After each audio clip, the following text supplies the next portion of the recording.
Bonjour. Alors le billet d'humeur du jour concerne le yoga, car je suis moi-même enseignante de Hatha Yoga. Donc ce qu'il faut savoir, c'est qu'à l'origine, il y a très longtemps, le yoga était avant tout une pratique méditative qui se faisait dans une posture immobile. Parce qu'il n'y avait pas comme plus tard un besoin de travail corporel dans le mouvement. C'est arrivé plus tard avec un mode de vie qui s'est sédentarisé. Donc le yoga a évolué au fil du temps en fait et s'est adapté aux besoins des populations. À l'époque de Krishnamacharya, le yoga a été également utilisé pour former des guerriers, pour leur apprendre à une plus grande maîtrise du corps, leur enseigner à être vraiment forts, centrés. Avec du coup des pratiques physiques, des asanas, des postures à garder longtemps, à exécuter de manière parfaite et parfaitement aboutie. Mais de nos jours, le yoga s'est beaucoup occidentalisé. Il y a aussi énormément de formes de yoga et je ne les connais pas toutes. Donc je vais parler plus du Hatha Yoga auquel je me suis formée. Donc, ce que je voulais parler aussi, c'était que je voyais soit sur Facebook, sur des livres ou sur les réseaux sociaux, je vois souvent des postures parfaitement exécutées et surtout lorsque ce sont des photos. C'est parfois comme une surenchère sur je vais me faire prendre en photo dans une posture hyper dure et je vais mettre en avant ça pour vendre mes cours de yoga. Et parfois je ressens de la colère en moi. Parce que pour moi le yoga c'est tellement pas ça, c'est tellement pas juste. Et en même temps je me dis que ces personnes-là vont également attirer des personnes qui sont en recherche de performance également, ou qui sont peut-être très souples et qui ont besoin d'aller vers ça.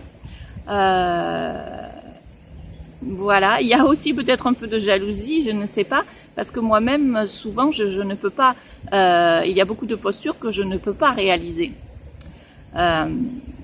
Voilà, pour moi, avant tout, le yoga, c'est vraiment le respect du corps, l'écoute de soi.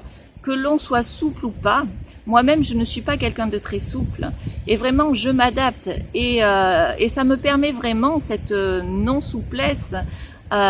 Et aussi, parfois, j'ai des douleurs articulaires, des choses comme ça. Ça me permet vraiment de me mettre à la place de l'élève, je voudrais dire, moyen, disons, en tout cas dans ses capacités physiques, de l'élève que l'on rencontre très souvent, en tout cas moi dans mes cours.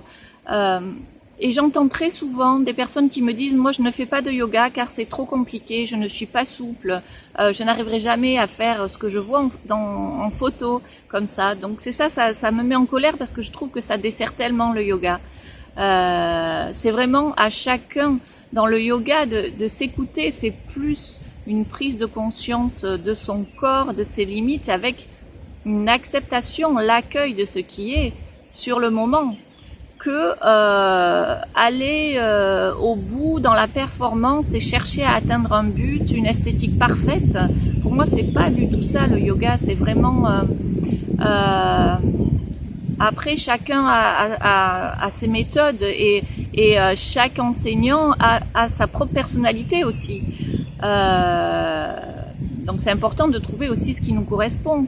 Mais moi je suis vraiment pour des choses quand même assez minimalistes, où on est vraiment dans le ressenti, dans ralentir, être à l'écoute de soi et à l'écoute, par exemple, une personne qui va toujours être dans faire plus, à ce moment-là elle va peut-être essayer de lâcher un peu plus, d'en faire un peu moins, d'être moins dur avec elle.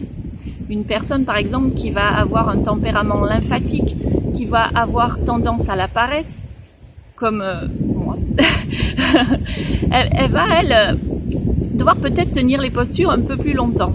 Donc c'est vraiment à chacun de voir où il en est et ce qu'il a envie de travailler.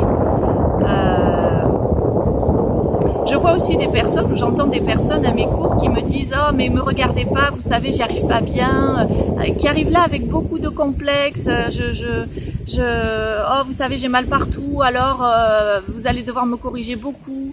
Bon, déjà, moi, je corrige très peu parce que je laisse les personnes expérimenter. Et comme il n'y a pas de but à atteindre, tout est parfait. Je corrige juste si vraiment il va y avoir, si la personne va se mettre en danger ou si elle va se faire mal. Sinon, je laisse vraiment la personne expérimenter. Et je montre peu aussi. Je peux montrer, mais pas forcément tout le temps. Parce que le yoga, c'est vraiment de l'intériorisation. Et c'est trouver, plus que arriver à la posture parfaite, c'est trouver sa propre posture.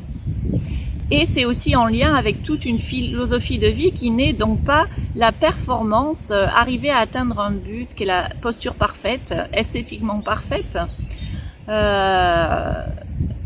Et ouais, c'est juste plus une philosophie de présence à soi, alors en mouvement, par la conscience aussi de la respiration, bien sûr, mais plus que d'asana parfait et poussé. Mais encore une fois, il y a du yoga pour tout le monde, voilà, chacun peut y trouver son compte.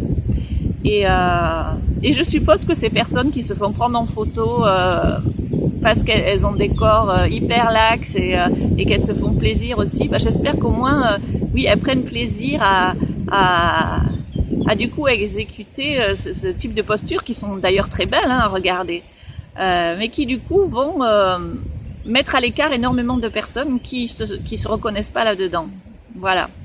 Donc c'était mon clin d'œil du jour et je vous dis à bientôt.